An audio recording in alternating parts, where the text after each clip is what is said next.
Hello everyone, welcome to my YouTube channel. So let's start part 2. इसमें क्या हमने last time पढ़ा था कि how sun causes changes of weather, right? इसमें हम देखेंगे from the above discussion we conclude that the sun causes hot weather. तो जो हमने फर्स्ट पार्ट में डिस्कस किया उससे हमें क्या पता चलता है कि सन ने ही क्या कॉज किया, सन की वजह से ही क्या होता है, हॉट वेदर होता है। ऑल्सो कोल्ड वेदर, जो ठंड का मौसम आता है वो भी सन की वजह से आता है। ह्यूमिड वेदर, जो चिपचिपा नमी वाला वेदर होता है वो भी सन की वजह से होता है। Rainy weather, windy weather, all are due to the sun. In fact all changes in the weather are cause by the sun. तो हमें क्या सीखने को मिला कि ये जो सारे चेंजेस होते हैं ये कौन कॉज करता है, sun. Now to come to the very important part of this chapter, that is the elements of the weather। अगर हम वेदर को समझना चाहते हैं तो उसके एलिमेंट्स के बारे में पढ़ते हैं, क्या क्या चीज़ें होती हैं जिनसे मिलके हम बोलते हैं कि वेदर इस तरीके का रहेगा। So the different elements of the weather include the maximum and the minimum temperature. Weather में क्या आता है कि उस दिन का मैक्सिमम, सबसे ज़्यादा टेम्परेचर कितना रहेगा, या मिनिमम पूरे दिन भर में सबसे कम टेम्परेचर कितना रहेगा। ह्यूमिडिटी, नमी कितनी रहेगी, रेन होगी या नहीं होगी, स्नो होगी या नहीं, और विंड। तो ये सब चीज़ें मिलके वेदर बनाती है। Now come to the first part, that is a maximum and the minimum temperature. The highest temperature recording during a day, पूरे दिन भर का अगर रिकॉर्ड किया जाए तो सबसे ज़्यादा टेम्परेचर कितना रहा, is called the maximum temperature. The lowest temperature recording during the day, पूरे दिन भर में कितना सबसे कम टेम्परेचर रहा, मतलब पूरे दिन भर में कोई ऐसा टाइम आया होगा जब टेम्परेचर पूरे दिन भर से कम रहा, तो उसको बोल देते हैं minimum temperature. So the maximum and the minimum temperatures are recorded with the help of the special thermometer called the maximum minimum thermometer. अब ये जो टेम्परेचर नोट होता है ये एक स्पेशल टाइप के थर्मामीटर से रिकॉर्ड होता है जिसको बोलते हैं मैक्सिमम मिनिमम थर्मामीटर। तो आप ऐसे लर्न कर सकते हो, जो मैक्सिमम एंड मिनिमम टेम्परेचर बताएगा that is a maximum minimum thermometer. In order to prepare weather reports, the maximum and the minimum temperature reached during the whole day are recorded। तो अगर मैक्सिमम और minimum temperature बताना है तो पूरे दिन भर का टेम्परेचर नोट किया जाता है। जो टेम्परेचर दिन के टाइम पे मोस्टली टेम्परेचर सबसे ज़्यादा होता है, तो जहाँ पे टच किया वो मैक्सिमम टेम्परेचर हो गया। रात के टाइम पे टेम्परेचर सबसे कम होता है, तो रात के टाइम पे जितना टेम्परेचर सबसे कम रहा that is a minimum temperature। Okay, we feel cool, comfortable and quite pleasant in the early mornings even in summer। तो कह रहे हैं डू यू नो कि जब समर्स आती हैं तभी भी आप मॉर्निंग में कूल कंफर्टेबल फील करते हो, अच्छा सा फील होता है। This is because in early morning the sun slanting rays does not heat up the ground and air to a large extent. ये क्यों फील होता है हमको मॉर्निंग में कूल, क्योंकि जो सन की रेज होती हैं वो टेढ़ी पड़ रही होती हैं अर्थ पे, है ना। तो जिससे हमारी जो अर्थ है और उसके चारों तरफ की जो एयर है वो अभी गर्म नहीं हुई होती, इसलिए हमें कूल फील होता है।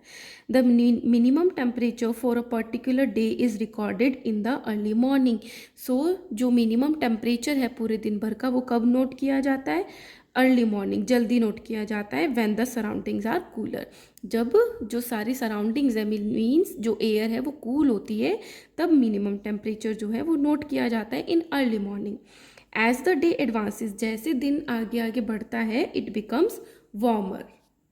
The direct sun rays heat up the ground and surrounding air to a very large extent. तो जब दिन होता है, जैसे जैसे दिन आगे बढ़ता है, तो जो सन की रेज होती हैं वो डायरेक्टली मतलब सीधी ग्राउंड पे पड़ती हैं, अर्थ की ज़मीन पे पड़ती हैं, एंड सराउंडिंग एयर भी जो है डायरेक्ट पड़ती है, तो क्या हो जाती है, वो ज़्यादा गर्म हो जाता है।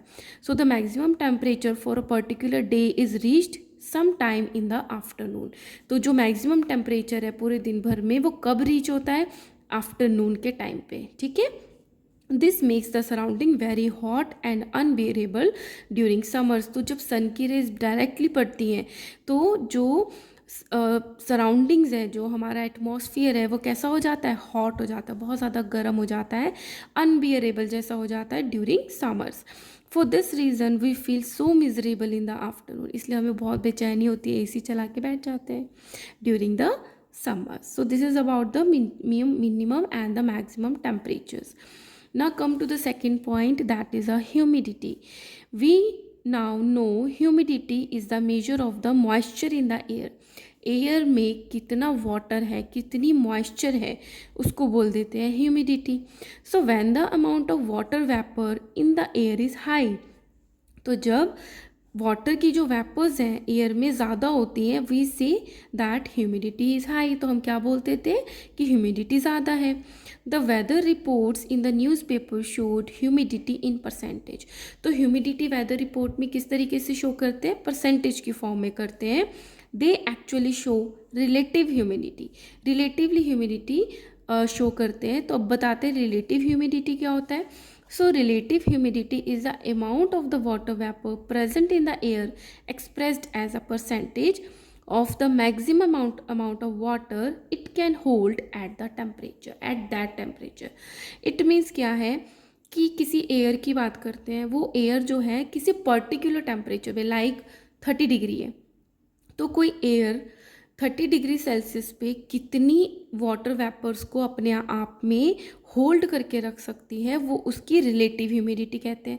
तो रिलेटिव ह्यूमिडिटी क्या बोलते हैं कि 30 डिग्री सेल्सियस पे एयर इतना होल्ड कर लेती है. अब लेकिन रिलेटिव में हम क्या बोलते हैं, इस टाइम पे इतने टेम्परेचर पे ह्यूमिडिटी 50% है, मतलब 100% हो सकती थी लेकिन वो क्या है 50% है. तो रिलेटेड हो गया कि जितने पे मैक्सिमम हो सकती थी. So the amount of the water vapour present in the air expressed as a percentage of the maximum amount of the vapour it can hold at that temperature. ठीक है. Humidity of 100% is at a particular temperature means that air is saturated with the water vapor at that temperature. तो अगर हम बोलते हैं humidity कोई 100% है किसी गिवन टेम्परेचर पे, लाइक 35 डिग्री सेल्सियस है, उस पर उस एयर की जो ह्यूमिडिटी है वो 100% का मतलब क्या है, वो सैचुरेटेड हो गई. इट मीन्स वो और ज़्यादा वाटर वेपर को अपने अंदर होल्ड नहीं कर सकती, वो सैचुरेटेड हो गई है. ठीक है. So humidity of the 100% at a particular temperature means that the air is saturated, 100% वो सैचुरेट हो गई है with the water vapour at that temperature. So humidity of 50% means, तो 50% ह्यूमिडिटी का क्या मतलब है कि वो 100% होल्ड कर सकती थी लेकिन अभी उसमें ह्यूमिडिटी कितनी है, 50% है.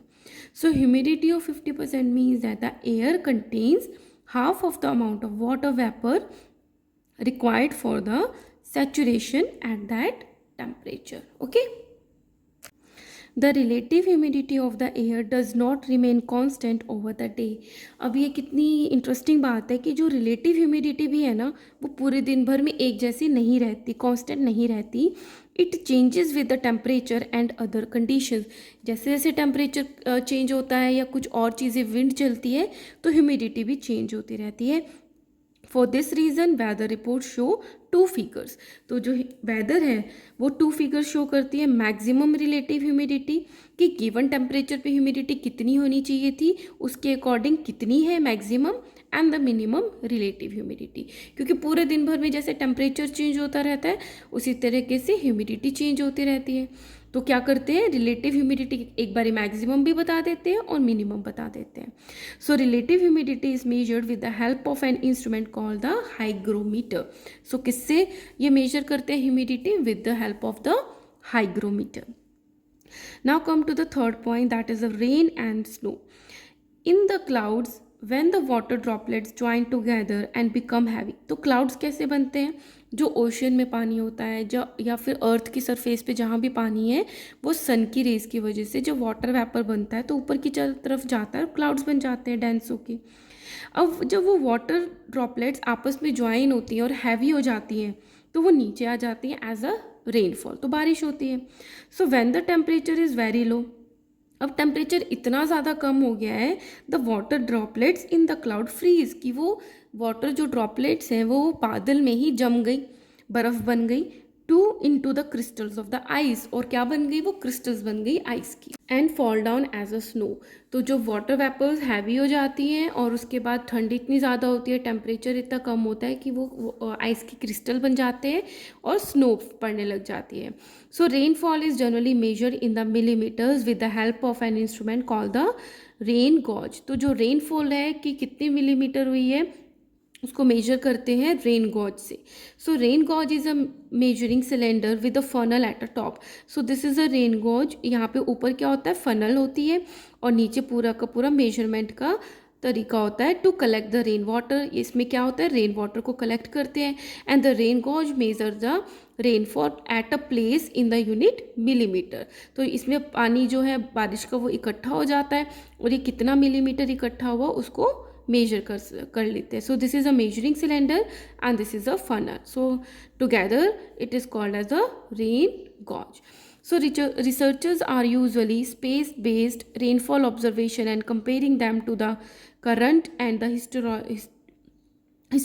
historical ground-based rainfall data to observe early warning to drought and the famine, to monitor the rainfall in near real time at a high resolution over most of the globe. So researchers क्या करते हैं, उनके पास क्या होता है, space मतलब जो space area होता है एटमॉस्फेयर में रेनफॉल की वो ऑब्जर्वेशंस करते हैं, और करंट को क्या करते हैं, कंपेयर करते हैं कि इस टाइम पे कितना जो भी रेनफॉल होने वाला है या पहले हिस्ट्री में कितना रहता था, फिर उन दोनों के लिए कंपेयर करते हैं और हमें वार्निंग देते हैं कि अगर बहुत ज़्यादा बारिश आने वाली है तो पहले ही वार्निंग दे देते हैं कि ज़्यादा बारिश होने वाली है, ठीक है। और at a very high resolution, बहुत ही साफ दिखाई देता है over the most of the globe. तो पूरे ग्लोब के ऊपर जो साइंटिस्ट हैं इस तरीके से प्रिडिक्ट कर सकते हैं। Now come to the wind. The moving air is called the wind. तो जब एयर मूव कर रही होती है, एयर चल रही होती है, उसको क्या बोल देते हैं, wind. During winters, when the wind blow from the mountain to the northern area towards the northern plains, the plains become very cold.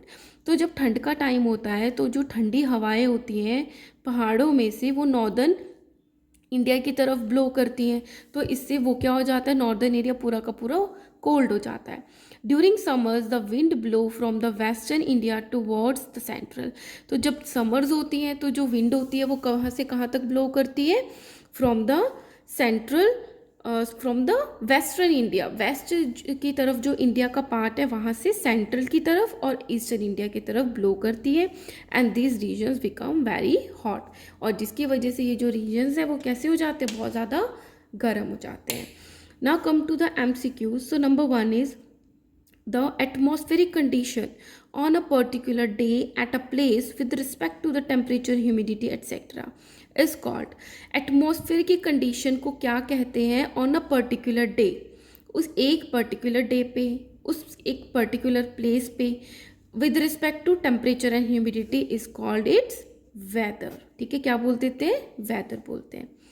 Second is which of the following is not an element of weather. कौन सा ये जो element है वो weather का element नहीं है, temperature है, ह्यूमिडिटी है, लैटिट्यूड नहीं है। So answer is C, wind speed भी हमने पढ़ा था।